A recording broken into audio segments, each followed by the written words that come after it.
Live. Hey, we are here. We are live.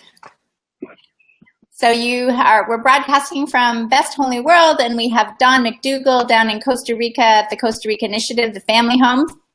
Yep, that's your hand, Don. Oh, hi. And I'm Jacqueline Best, and we are talking in the big scope of things about divine abundance and the presence of just being in life. And there's so much in this conversation, but about surrendering was what we were sort of talking about last week. And it's always the journey, isn't it, Don? Yeah. Well, there's every human being's on a journey towards awakening to the truth. A lot of them don't know it, and it'll come into their consciousness at some point that there's something more than just this physical world that we live in, and there's more to life than just existing and going through the motions of life, and following whatever the social code is of the time, or your human conditioning from your parents. Mm-hmm.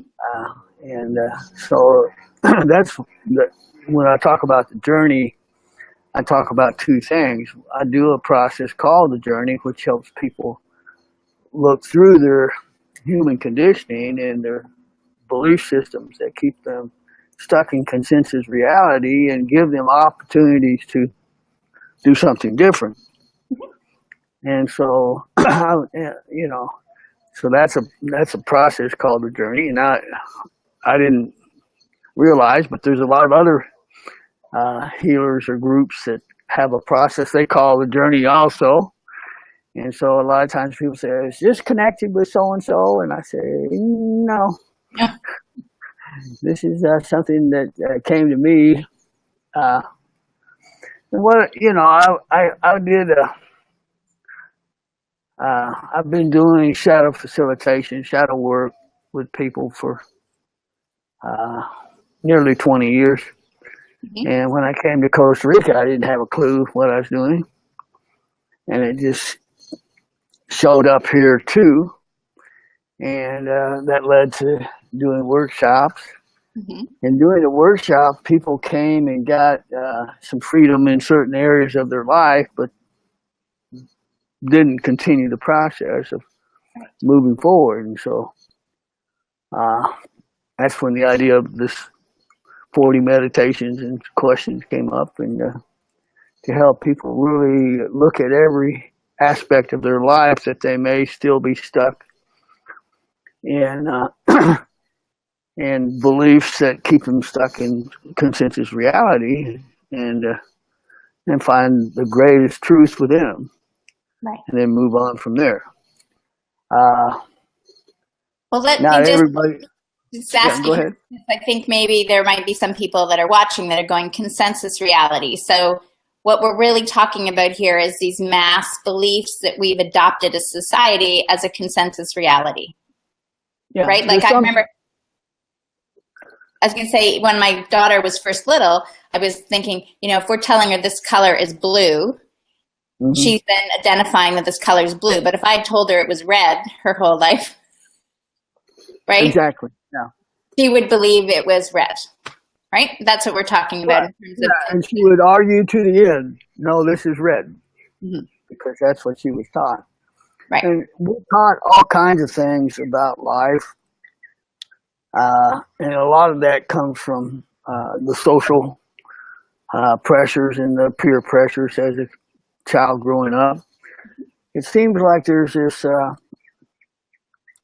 from zero to puberty type time of your life that you're really absorbing all this information from outside, mm-hmm. And that's what kind of determines your direction of your life, and a lot of times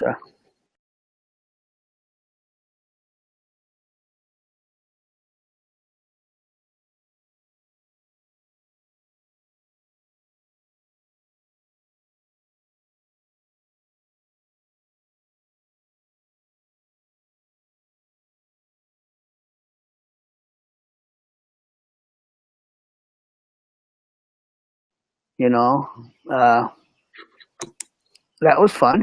Yeah, that was like just this momentary lapse in time on consensus reality.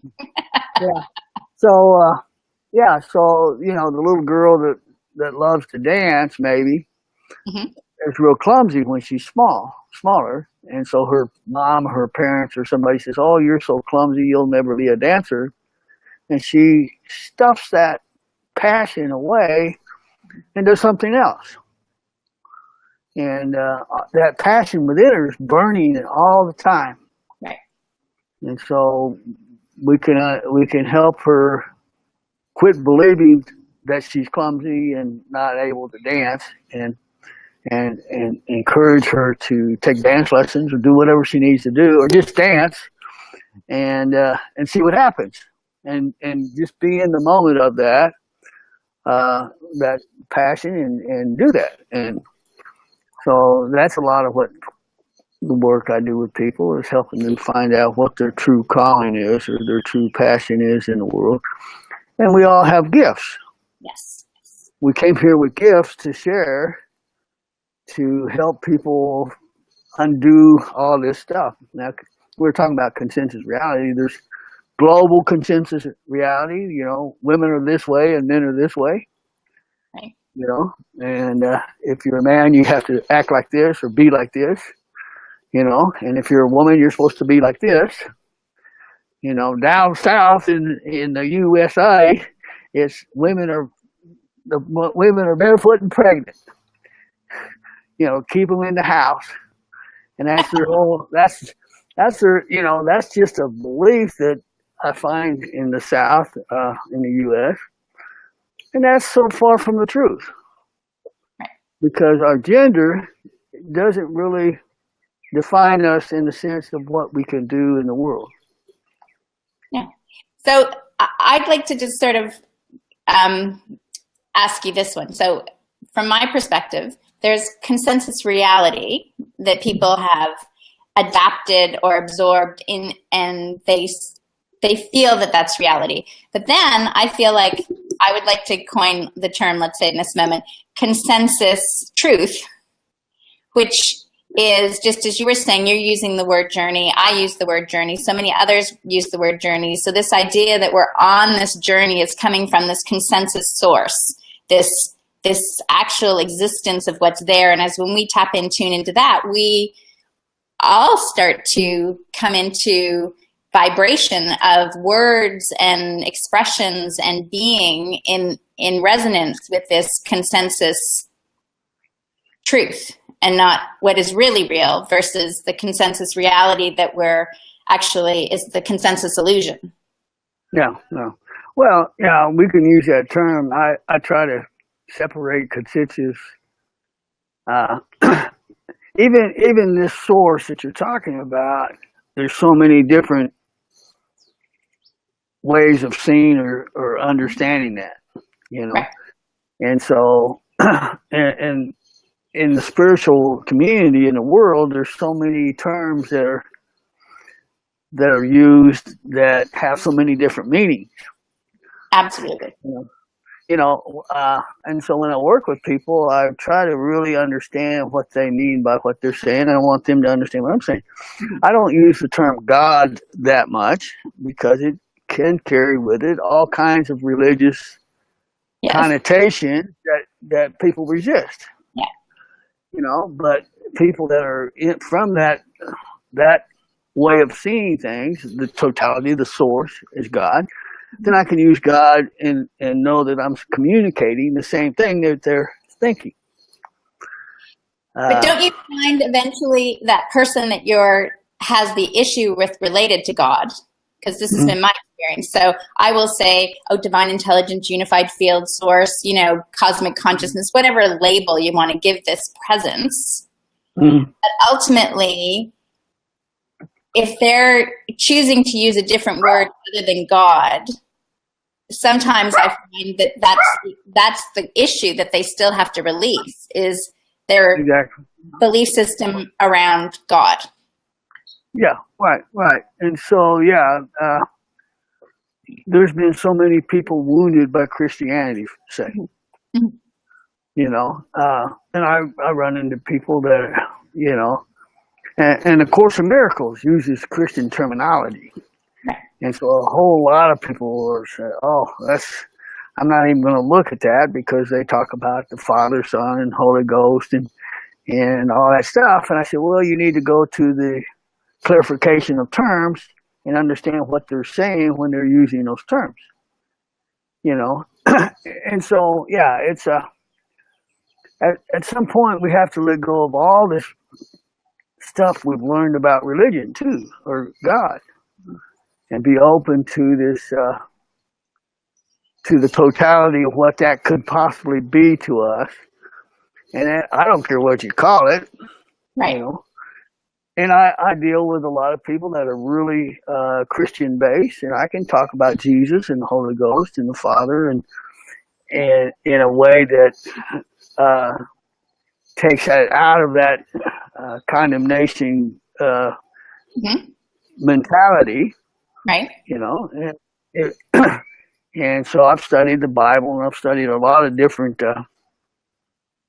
religions and sources, so that I can relate to people from where they're coming from. And so we don't get stuck in terminology.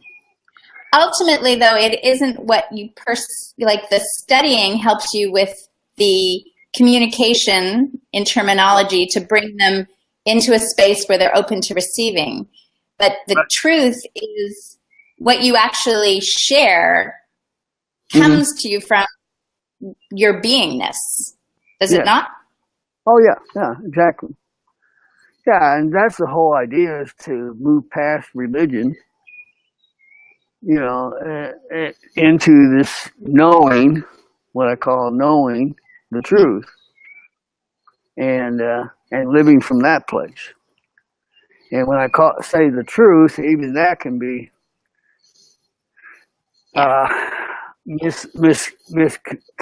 misconceptions around that. Well, what's the truth? And I said, well, the truth is that which never changes.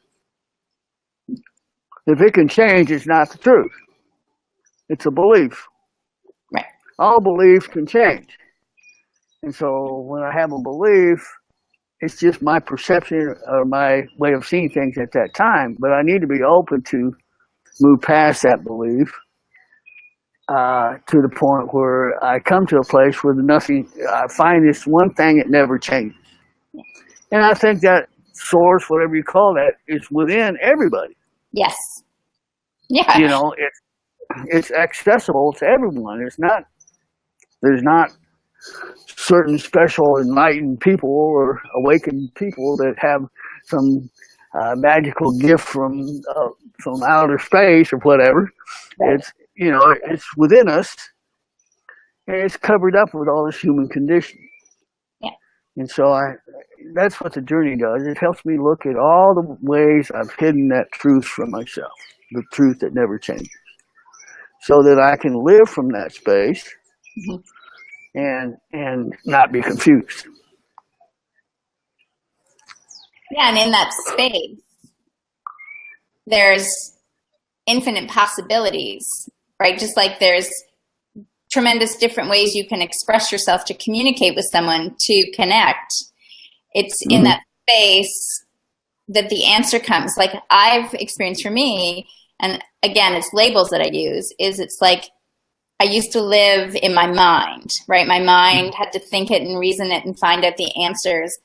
And then it's as if from the heart, you know, how science says that it is now, like the super brain. But the idea is that as I give up my mind and stay open to receiving, the answer always shows up in totally different ways than I ever expected.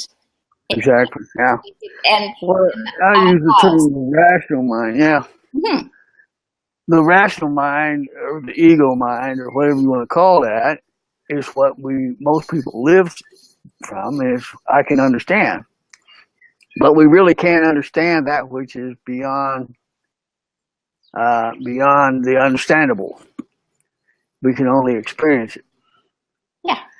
And when Yeah. you experience it, right? When you experience the awakening for yourself, like as you started to have your own experiences and myself and everybody else on their own journey, then I feel like that's when the conviction happens, because I become convinced of what is true for me in that experience of the awakening. Whereas if you just told it to me, right? Yeah. It's conceptual if you just read about it or hear about it. Yeah. So it has to be experiential. Mhm. It has to be totally experiential, and there, and this is the difference between shifting out of that paradigm of living in consensus reality into this place of knowing the truth and living from it. Is the experiential part of it, and there's a lot of these terms we're even using now: awakening, enlightenment, waking to the truth, have so many different meanings in different circles. Yes. And so it's we it can, as long as we're trying to make a concept out of it, that concept's going to change sometimes, and then we say, well, that couldn't have been the truth because it's changing. I'm changing this. My experience in this is changing, and the process of really coming to this place of living from the truth, I know in my own life, I went through a lot of different things, Right. a lot of different phases. And, in the eyes of other people, maybe I was a failure in a lot of ways. But each one of those situations was another piece of the puzzle to undo some of my own human beliefs and conditioning. Yeah. So that I would be more open to experiencing this truth that I'm talking about, this inner knowing. Absolutely. Yeah. And so, everybody had that idea that, really from the time they're born. Like I did with my kids, I felt like my most important job was to keep them connected to their inner truth. And, but yet, as I was raising them and they would hear that on one side of the conversation, right? That you're a spiritual being having an experience, and what you perceive is your perception. Give up the story, let go of it, change your idea, open up. So on that one side, I was still affected by some of my ancestral consensus reality beliefs. And I'd be like, sometimes like the ping pong ball, right? And right. They would get older and they'd say, so I don't need to know about the other world, Mom, because you taught me about this one and I'm open to this and this is all I see, right? I do not reconnect with this other world that you're trying to tell me this is how the consensus reality is for everybody else. Like, just stop talking about it because I live in a different world. Right. Well, what type of dogs do you have? Yeah, hey!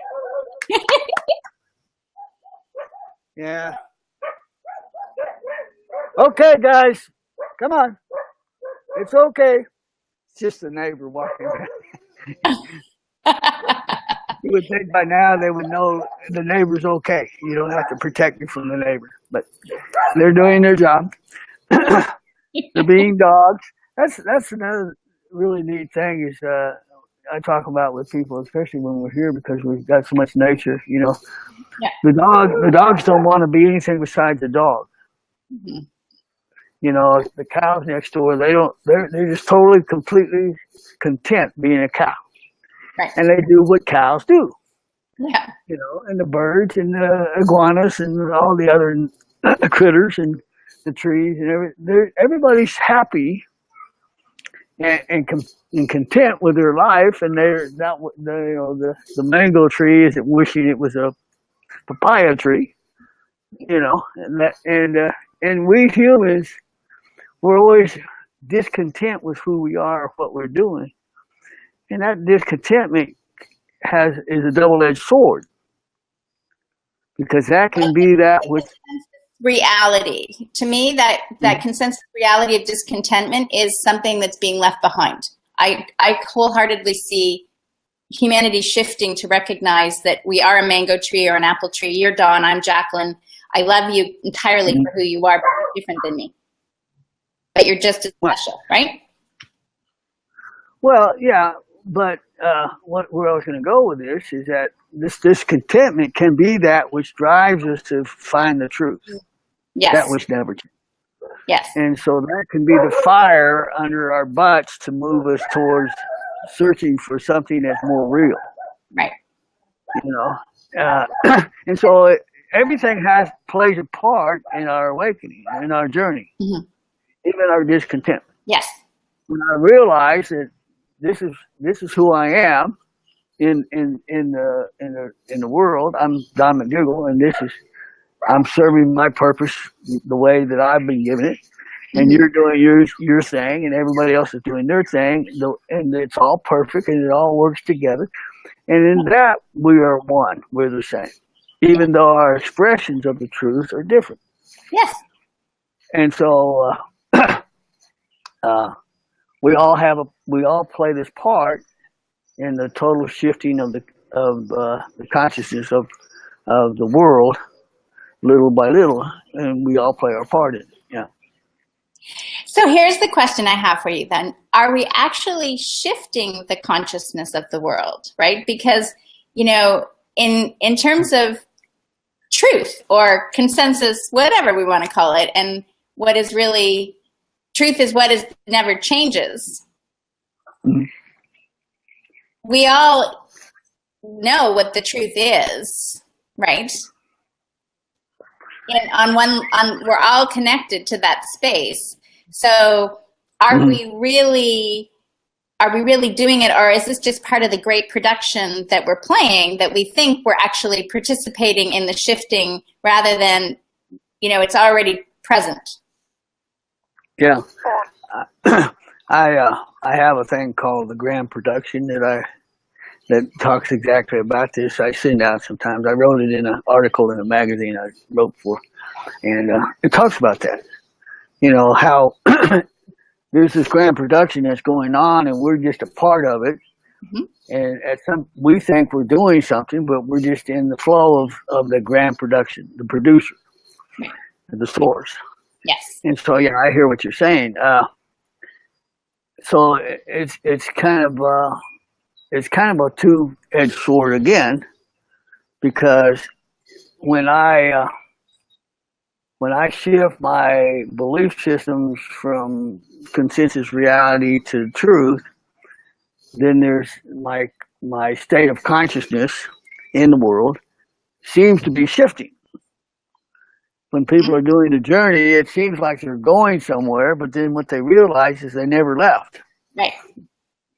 But, it's kind of a tricky deal, because people, they think they have to work towards enlightenment or awakening, and they really don't.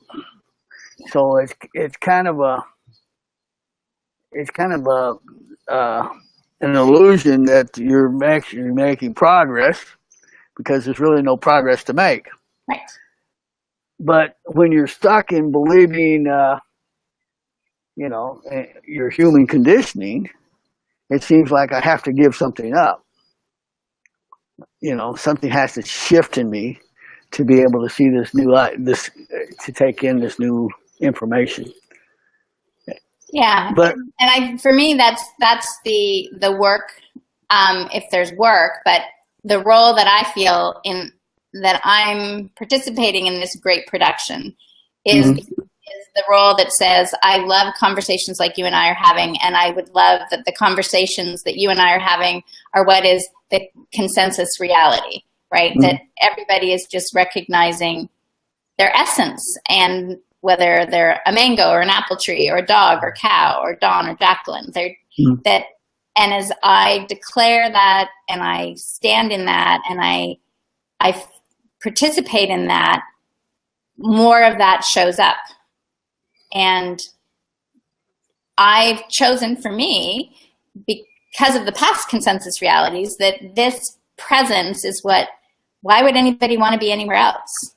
Mm-hmm. So it's like, everything is here. And so the more I feel like I share what I feel to be true, is the essence, is that then that vibration is out there. So I'm so grateful that we're having these conversations, because I do feel that this can become, and it is what's true. It just needs to be shouted from the rooftops, so to speak. So it's broadcasted, on all stations. Mm-hmm. Well, yeah. That's one. I got a big echo. You hear it? No. Okay. I won't pay any attention to it then. That's one of the things that we're all doing is we're playing our part in the production, and each of us have been given what I call assignments. Yeah. And and so that's all I have to really focus on is what's my assignment. And it's for me, I have no real plans about how things are going to work. I just do what comes up that day, And I listened to a whole lot of people. I was on a Skype call last night, and this woman is having so much difficulty with things in her life, and it's like the rational mind wants to complicate everything when it's really obvious, but as long as, like you were saying, as long as we're operating out of our mind, and the mind always wants to complicate things to make it that. I tell people the truth is the simplest thing. And if it gets complicated, then you're moving away from the truth. You're moving into this rational consensus reality concept, and it's going to get confusing. And the rational mind is always questioning and doubting and fearful, and and sets people up to really not just be at ease. I think we can just live at ease. Just be. Like, lay back there on that chair there. Just be. Just be, and don't try to figure things out. Because you'll miss the opportunities when you're spinning around your head, or can miss them. And so just be. And I tell people that all the time. Just relax and breathe. Yeah. Let it all go. Mm-hmm. Surrender to me is the letting go of the delusion that I can control things. And when I let go of that idea, then I can just be in the flow of the divine, and everything just kind of falls into place. And this goes back to divine abundance. Everything shows up. Mm-hmm. The next step is available. It's right clear. It's right in front of me. All I have to do is move into it. And it's kind of like this conversation this morning. We were talking before. I said, I don't have a clue what we're going to talk about. We'll just talk about whatever comes up.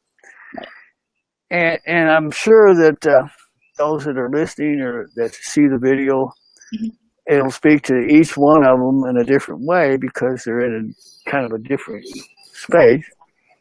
And so I never try to figure out what the right words are, the right terminology, the right thing. I just let it all let it all come out, and where it goes. And it's been so amazing in my life.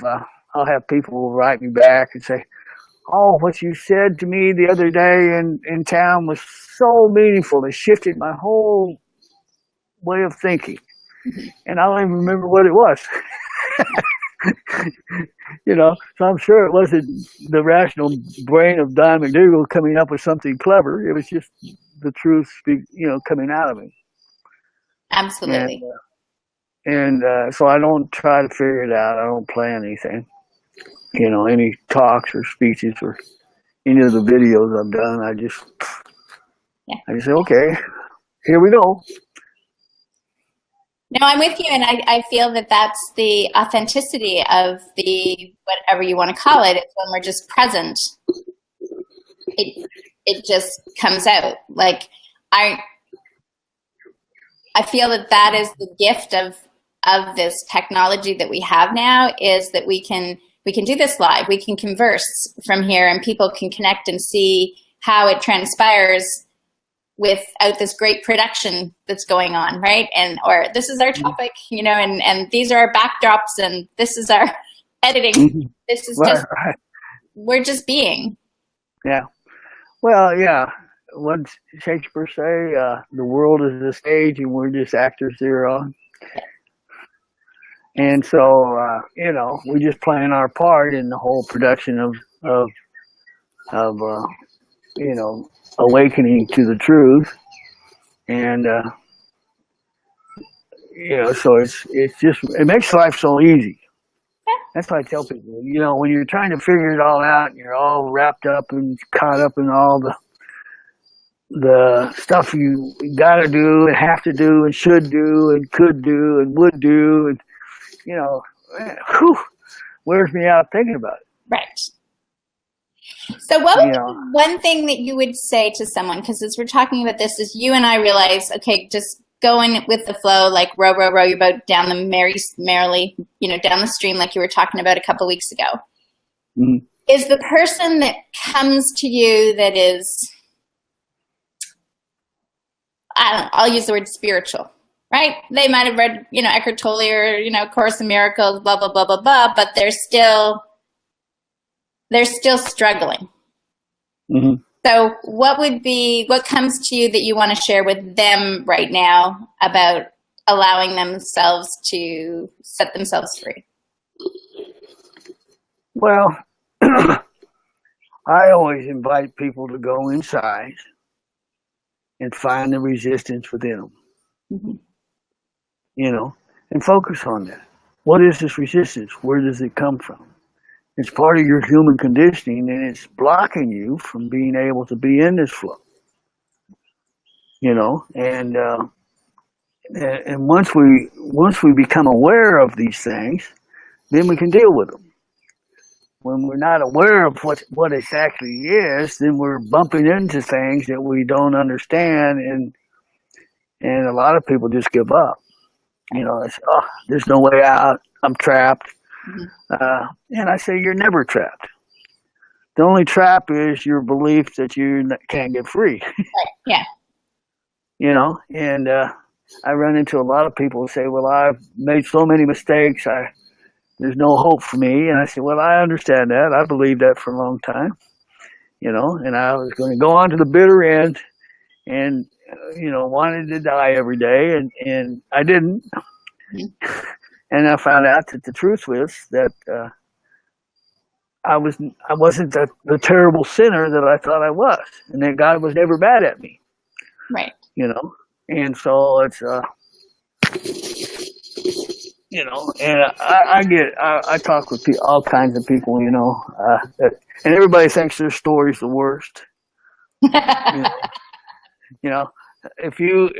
I can't even tell you my story because I'm so ashamed of it. And I said, well, there's probably nothing you could do that I haven't heard before.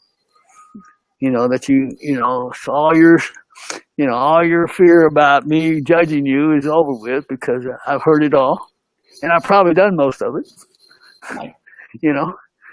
In different times in my life, and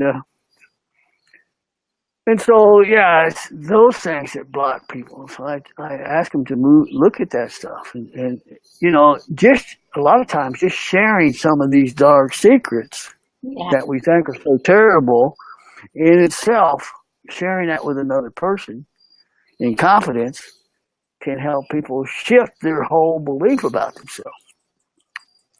I'm not the terrible, rotten, dirty sinner that has no hope. There's hope for me. And once we have some hope, then that can be the motivation to help us move forward and undo all the other stuff that blocks us. Yeah.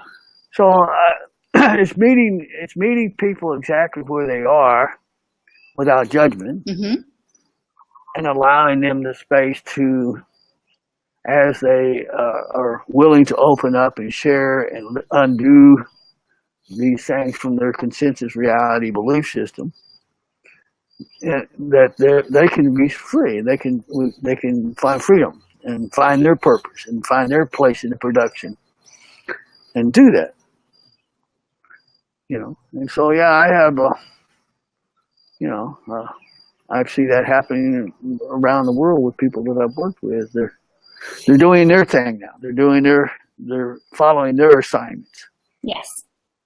And it doesn't have to be anything to do with my assignment or me. And it's I'm not the source. I'm just the source pathway sometimes. And once they're connected to the truth with them, then they're free to do their part in the world. Yeah. Right. We all play our part in production. Yeah. And we all have a part to play. Yes. I like to say we're all like a note in the symphony of life. And we all play our note, then we're just in awe of what we've created. Yeah. Well, I've said this over and over. I couldn't have planned my life where I'm living now and where I'm at, in this whole thing. The 5-year plan or the 10-year plan, and setting goals and accomplishing this and this. I would have been lost somewhere else. So I gave that up when I came to Costa Rica. That whole idea of being able to be in control of the flow. I use the analogy sometimes. People are hanging on to a little bush on the side of the river, and they're not wanting to let go. Right. And so the current's pulling them under the water, and they're hanging on. I say, just let go, just let go. Just let it go. Let go of that anchor that you think is safety, and trust. Just trust the flow of the river. And it's going to take you to the ocean. We're all going to go home together. We'll be there.